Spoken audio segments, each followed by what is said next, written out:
What if you could read the economy just like a weather forecast? Well, that's exactly what we're going to do. We're going to break down how to spot the economic seasons, how to forecast the financial storms, and how to build a portfolio that's ready for pretty much anything. All right, let's dive in. You know that feeling, right? You see headlines about GDP, inflation, yield curves, and it all just feels like a completely foreign language. If you've ever felt like you're just drowning in financial news, trust me, you are not alone. It can feel totally overwhelming.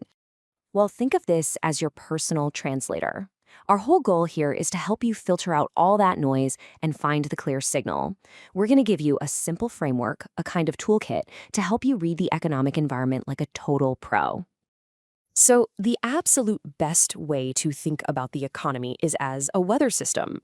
Seriously, it has seasons, right? It has a temperature, and sometimes it has these sudden, unexpected storms. Our job isn't to control it, we can't, but to understand it so we know exactly how to prepare. And this isn't just some idea we made up. It comes straight from the source material, the big picture, the macroeconomy. Well, that sets the conditions. Individual companies, and by extension our investments, they just have to navigate through whatever weather comes their way. So let's learn how to read that forecast. Okay, so any good weather report has to start with the current conditions. For the economy, that really boils down to two key questions. How fast is it growing and how hot is it running? This is our growth and our inflation. First up, we've got growth, and we measure that with something called gross domestic product, or GDP. You can just think of it as the economy's final report card. When GDP is on the rise, it means businesses are growing, more jobs are being created, and all that good stuff creates a really strong tailwind for the stock market. So what's actually driving that GDP number? Well, you can see here, it's basically four main engines. The biggest one, by far, is consumption. That's you, me, all of us out there spending money. So if you see that wages are growing, that's usually a fantastic sign for companies that sell us stuff. Then you've got business investment, government spending, and of course, net exports. Each little piece of this puzzle gives us a clue about which parts of the economy might be doing well. But here's the thing. Growth is only half the story. We also have to measure the temperature. And in economics, the temperature is inflation.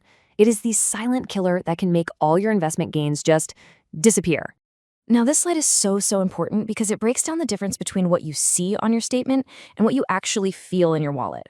The nominal return, that's the big flashy number. But the real return, that's what's left after you subtract inflation, is the only one that truly matters. It's your actual gain in buying power.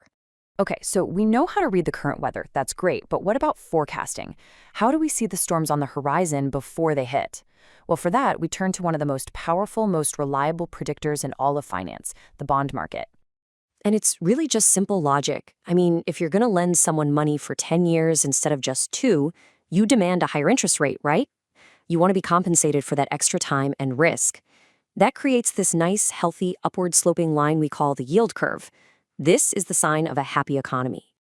The real alarm bells start ringing when this whole natural order gets turned completely on its head, when the bond market suddenly starts paying you more for a short-term loan than a long-term one. I mean, what could possibly cause that? It's called an inverted yield curve. And what it means is that bond investors are getting really nervous about the near-term future. They are so worried, in fact, that they're all piling into long-term bonds for safety, which pushes those long-term rates down. They're basically screaming that the economy is heading for trouble. So let me be really clear about this. An inverted yield curve is the bond market's way of flashing a giant red warning sign that a recession might be on the horizon. It's not a 100% guarantee, nothing is, but its track record is unbelievably strong. And just look at this scorecard. The difference between the 10-year and the 3-month Treasury yields has predicted every single U.S. recession since 1960 with only one false alarm. It's no wonder that's the one the Federal Reserve itself watches the most closely. So, we can read the current climate, and we can even forecast the storms. Now for the most important question of all. What do we actually do about it? Let's talk about how to align your investment strategy with whatever economic season we find ourselves in. You see, just like the weather, the economy moves in these predictable cycles, or seasons. We start with expansion. That's when things are really heating up. Then we hit a peak. After that, we get the cool down phase, the contraction. That's a recession. And finally, the trough, where things bottom out just before the whole cycle starts over again. And here's where it gets really practical. Different types of companies thrive in different seasons. So, for example, during a booming expansion, yeah, those high-flying tech stocks can do great. But when a contraction hits, people still have to pay their electric bills. They still buy soap and toothpaste. That's why smart investors often rotate into what we call defensive sectors, like utilities and consumer staples. It's all about owning the right tools for the job. But maybe you're thinking, I don't want to be constantly changing my portfolio around. That sounds exhausting. What if you just want a strategy that's designed to be tough, to be resilient, no matter what the season is? Well, that brings us to our final big idea, the all-weather framework. This framework, made famous by investor Ray Dalio, is just beautiful in its simplicity.